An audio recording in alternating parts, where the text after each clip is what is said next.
Thank you. I would like to thank King Solomon for his extraordinary words and the magnificent kingdom of Saudi Arabia for hosting today's summit. I am honored to be received by such gracious hosts. I have always heard about the splendor of your country and the kindness of your citizens, but words do not do justice to the grandeur of this remarkable place and the incredible hospitality you have shown us from the moment we arrived. You also hosted me in the treasured home of King Abdul Aziz, the founder of the kingdom, who united your great people. Working alongside of another beloved leader, American President Franklin Roosevelt, King Abdul Aziz began the enduring partnership between our two countries. King Solomon, your father would be very, very proud to see that you are continuing his legacy. And just as he opened the first chapter of our partnership, today we begin a new chapter that will bring lasting benefits to all of our citizens. Let me now also extend my deep and heartfelt gratitude to each and every one of the distinguished heads of state who made this journey here today. You greatly honor us with your presence, and I send the warmest regards from my country to yours. Thank you. I know that our time together will bring many blessings to both your people and to mine. I stand before you as a representative of the American people to deliver a message of friendship and hope and love. That is why I chose to make my first foreign visit a trip to the heart of the Muslim world, to the nation that serves as custodian of the two holiest sites in the Islamic faith. In my inaugural address to the American people, I pledge to strengthen America's oldest friendships and to build new partnerships in pursuit of peace. I also promise that America will not seek to impose our way of life on others, but to outstretch our hands in the spirit of cooperation and trust. Our vision is one of peace, security, and prosperity in this region and all throughout the world. Our goal is a coalition of nations who share the aim of stamping out extremism and providing our children a hopeful future that does honor to God. And so this historic and unprecedented gathering of leaders, unique in the history of nations, is a symbol to the world of our shared resolve and our mutual respect. To the leaders and citizens of every country assembled here today, I want you to know that the United States is eager to form closer bonds of friendship, security, culture, and commerce. For Americans, this is a very exciting time. A new spirit of optimism is sweeping our country. In just a few months, we have created almost 1 million new jobs, added over $3 trillion in new value, lifted the burdens on American industry, and made record investments in our military that will protect the safety of our people and enhance the security of our wonderful friends and allies, many of whom are here today. Now, There is even more blessed news that I am pleased to share with you. My meetings with King Solomon, the Crown Prince, and the Deputy Crown Prince have been filled with great warmth, goodwill, and tremendous cooperation. Yesterday, we signed historic agreements with the kingdom that will invest almost $400 billion in our two countries and create many hundreds of thousands of jobs in America and Saudi Arabia. This landmark agreement includes the announcement of a $110 billion Saudi-funded defense purchase, and we will be sure to help our Saudi friends to get a good deal from our great American defense companies, the greatest anywhere in the world. This agreement will help the Saudi military to take a far greater role in security and operations having to do with security. We have also started discussions with many of the countries present today on strengthening partnerships and forming new ones to advance security and stability across the Middle East and far beyond.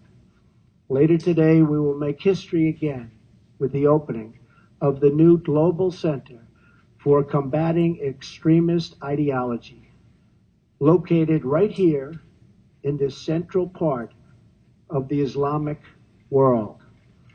This groundbreaking new center represents a clear declaration that Muslim-majority countries must take the lead in combating radicalization, and I want to express our gratitude to King Solomon for his strong demonstration and his absolutely incredible and powerful leadership.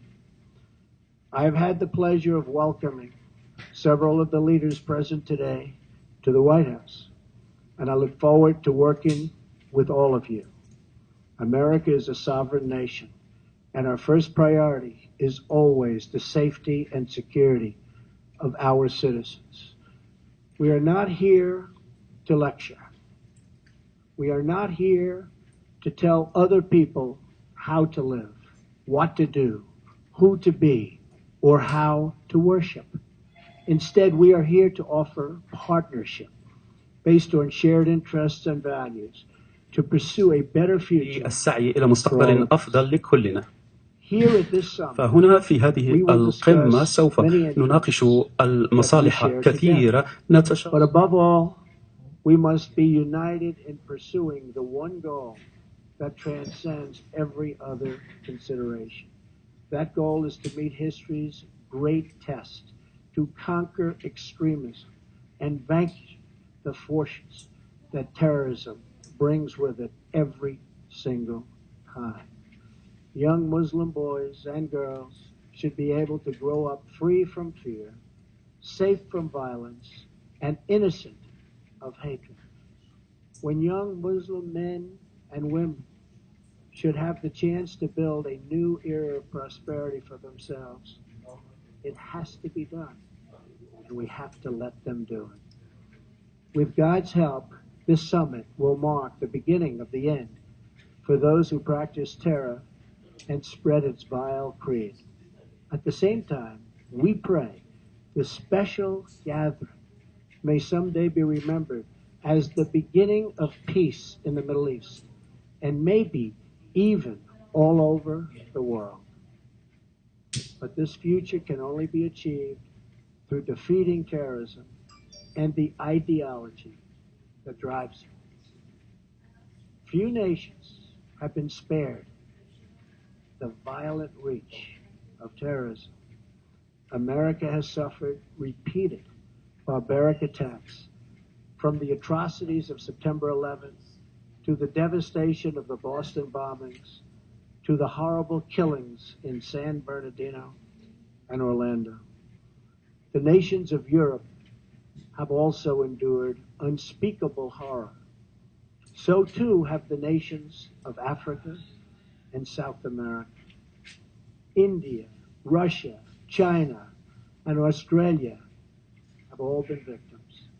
but in sheer numbers, the deadliest toll has been exacted on the innocent people of Arab, Muslim, and Middle Eastern nations. They have borne the brunt of the killings and the worst of the destruction in this wave of fanatical violence. Some estimates hold that more than 95% of the victims of terrorism are themselves Muslim. We now face a humanitarian and security disaster in this region that is spreading across the planet. It is a tragedy of epic proportions. No description of the suffering and depravity can begin to capture its full measure. The control of ISIS, if you look at what's happening, Al-Qaeda, Hezbollah, Hamas, and so many others, must be counted not only in the number of dead, it also must be counted in generations of vanished dreams.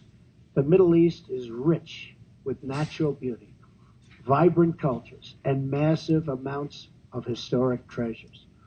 It should increasingly become one of the great global centers of commerce and opportunity. This region should not be a place from which refugees flee, but to which newcomers flock.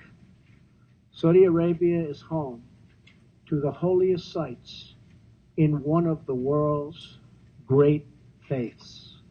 Each year, millions of Muslims come from around the world to Saudi Arabia to take part in the Hajj. In addition to ancient wonders, this country is also home to modern ones, including soaring achievements in architecture. Egypt was a thriving center of learning and achievement thousands of years before other parts of the world.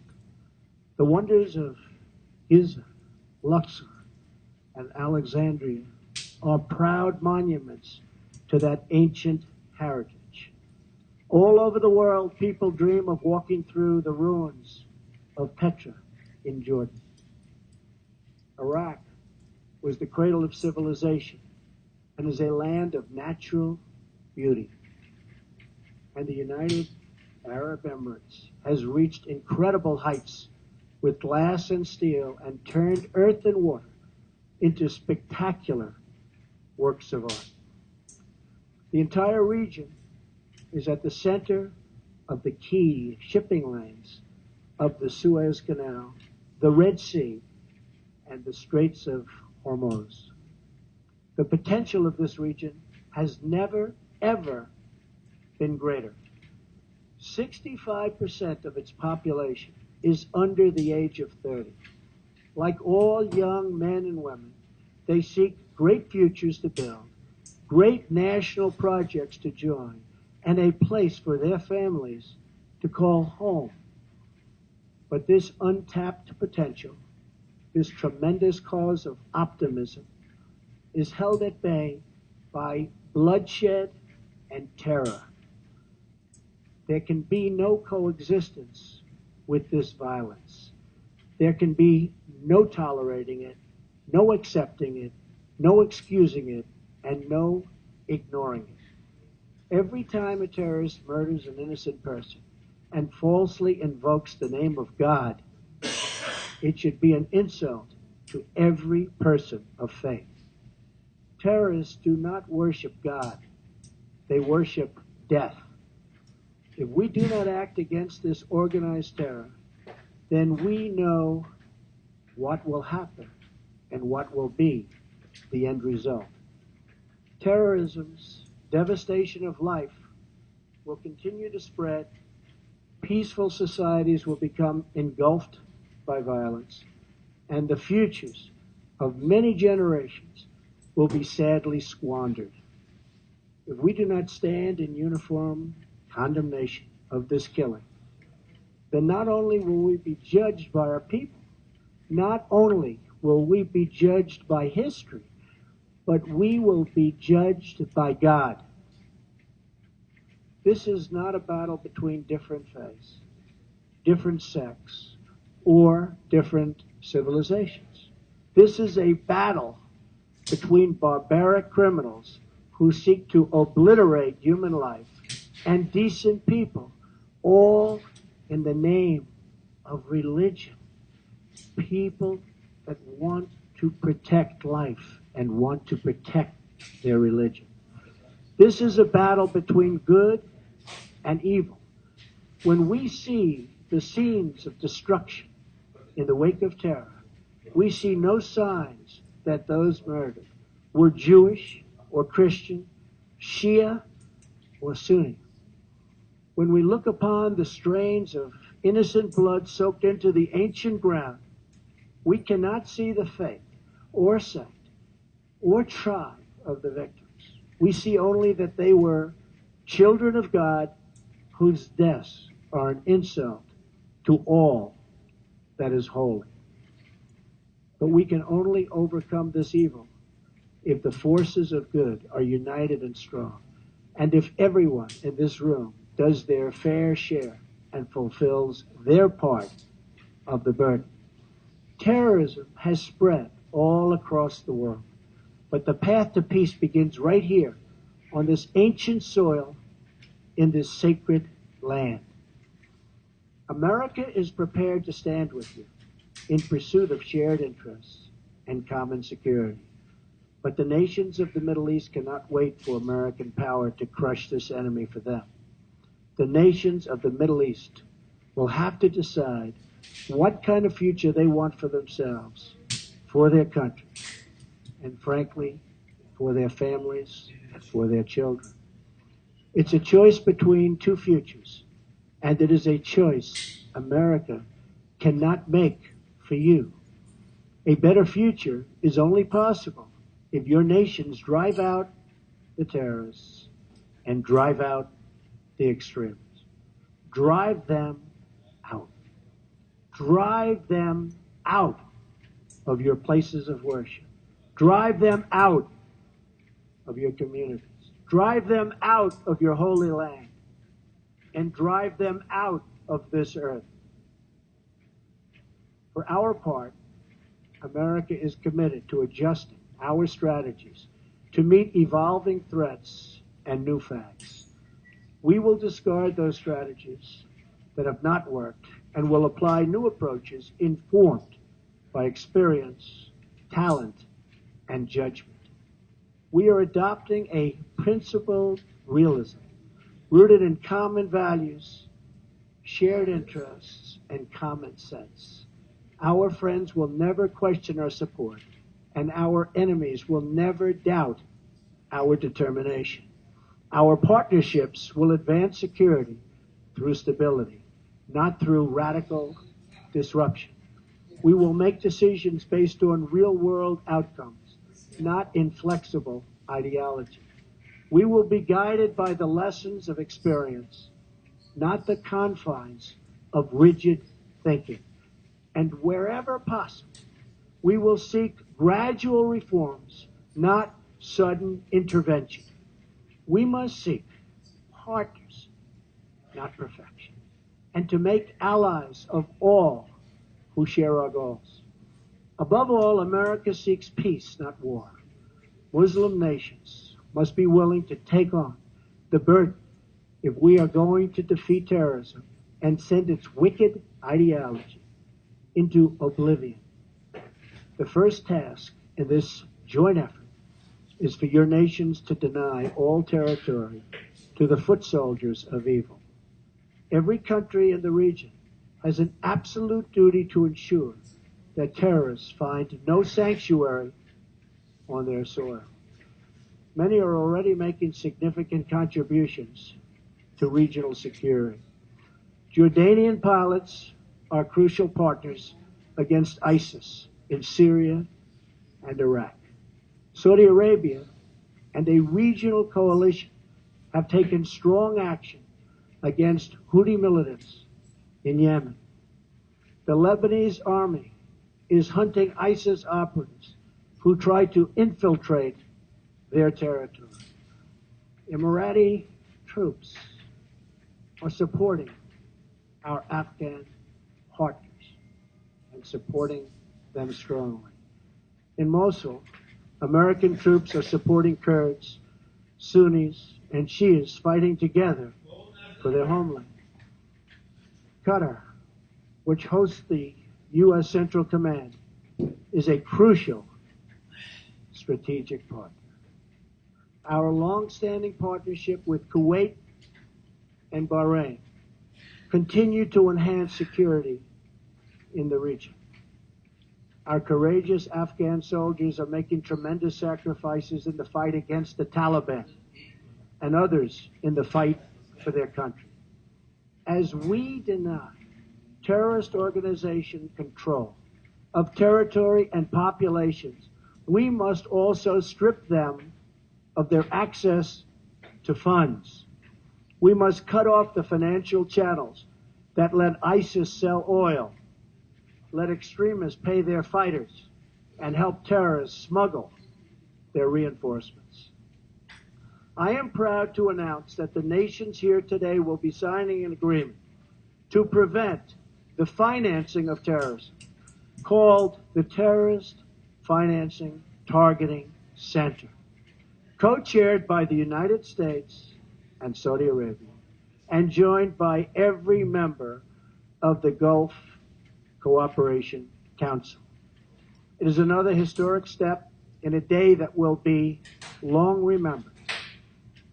I also applaud the Gulf Cooperation Council for blocking funders from using their countries as a financial base for terror, and for designating Hezbollah as a terrorist organization, which they certainly are, last year. Saudi Arabia also joined us this week in placing sanctions on one of the most senior leaders of Hezbollah. Of course, there is still much work to be done. That means honestly confronting the crisis of Islamic extremism and the Islamists and Islamic terror of all kinds. We must stop what they're doing to inspire, because they do nothing to inspire but kill. And we are having a very profound effect if you look at what's happened recently. And it means standing together against the murder of innocent Muslims, the oppression of women, the persecution of Jews, and the slaughter of Christians. Religious leaders must make this absolutely clear. Barbarism will deliver you no glory. Piety to evil will bring you no dignity. If you choose the path of terror, your life will be empty, your life will be brief, and your soul will be fully condemned. And political leaders must speak out to affirm the same idea. Heroes don't kill innocents, they save them. Many nations here today have taken important steps to raise up that message. Saudi Arabia's vision for 2030 is an important and encouraging statement of tolerance, respect, empowering women, and economic development. The United Arab Emirates has also engaged in the battle for the hearts and souls, and with the United States launched a center to counter the online spread of hate. Bahrain, too, is working to undermine recruitment and radicalism. I also applaud Jordan, Turkey, and Lebanon for their role in hosting refugees. The surge of migrants and refugees living so poorly that they're forced to leave the Middle East depletes the human capital needed to build stable societies and economies.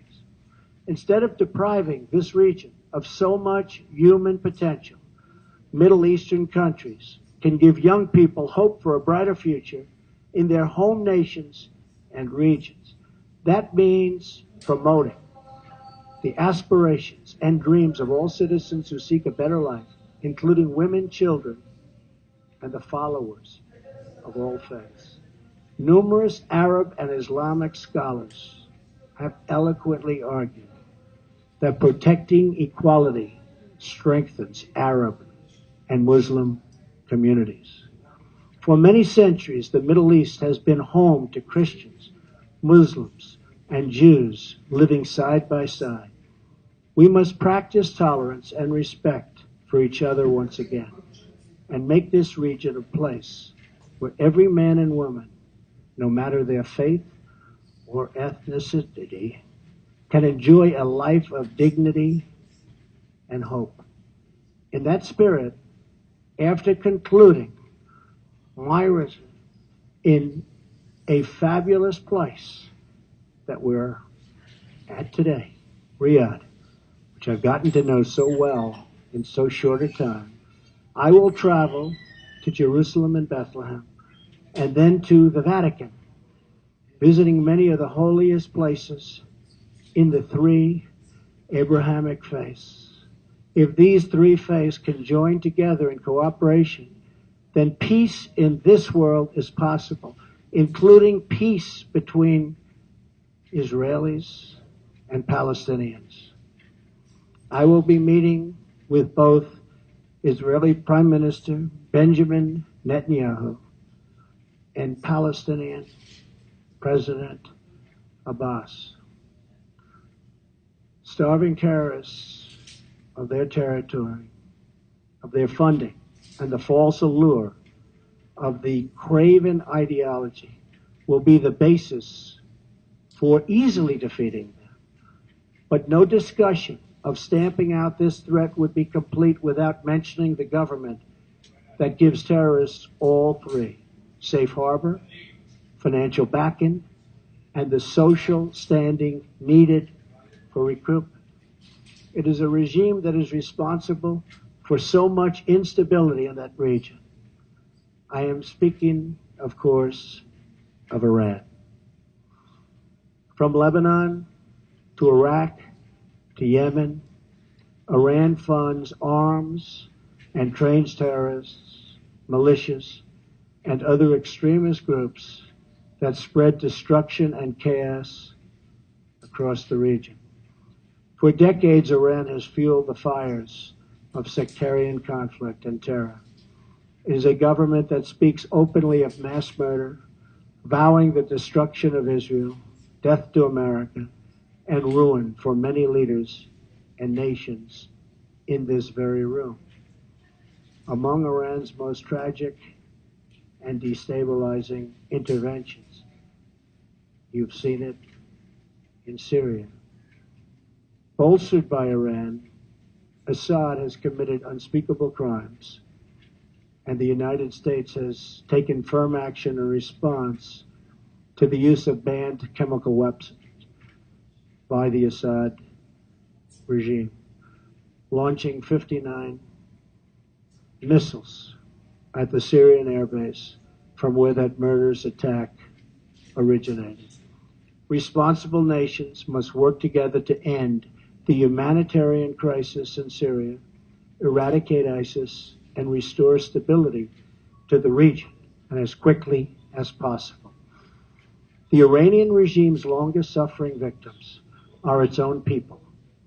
Iran has a rich history and culture, but the people of Iran have endured hardship and despair under their leaders' reckless pursuit of conflict and terror.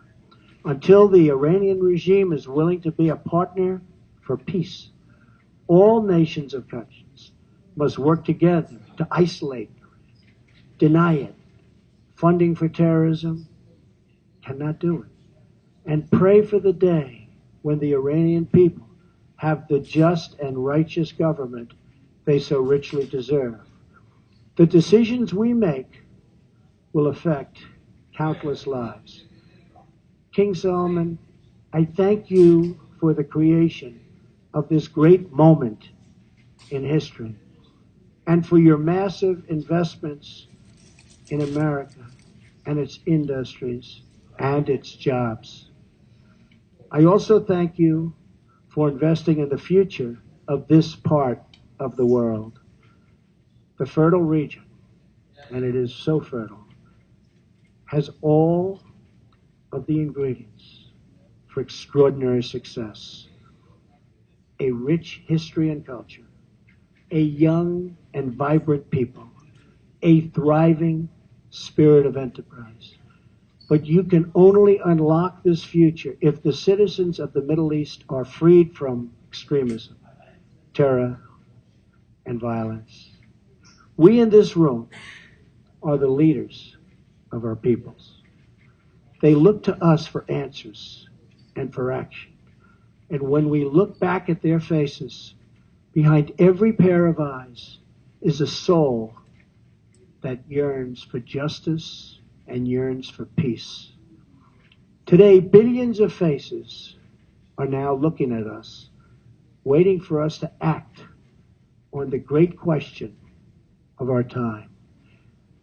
Will we be indifferent in the presence of evil? Will we protect our citizens from its ideology? Will we let its venom spread through our societies? Will we let it destroy the most holy sites on earth? If we do not confront this deadly terror, we know what the future will bring: more suffering, more death, and more despair. But if we act, if we leave this magnificent room unified and determined to do what it takes to destroy the terror that threatens the world, then there is no limit to the great future our citizens will have. The birthplace of civilization is waiting to begin a new renaissance. Just imagine what tomorrow could bring: glorious wonders of science, art, medicine, and commerce to inspire mankind. Great cities built on the ruins of shattered towns. New jobs and industries that will lift up millions and millions of people. Parents who no longer worry for their children, their families, and who no longer mourn for their loved ones. And the faithful who finally worship without fear. These are the blessings of prosperity and peace. These are the desires that burn with a righteous flame in every single human heart.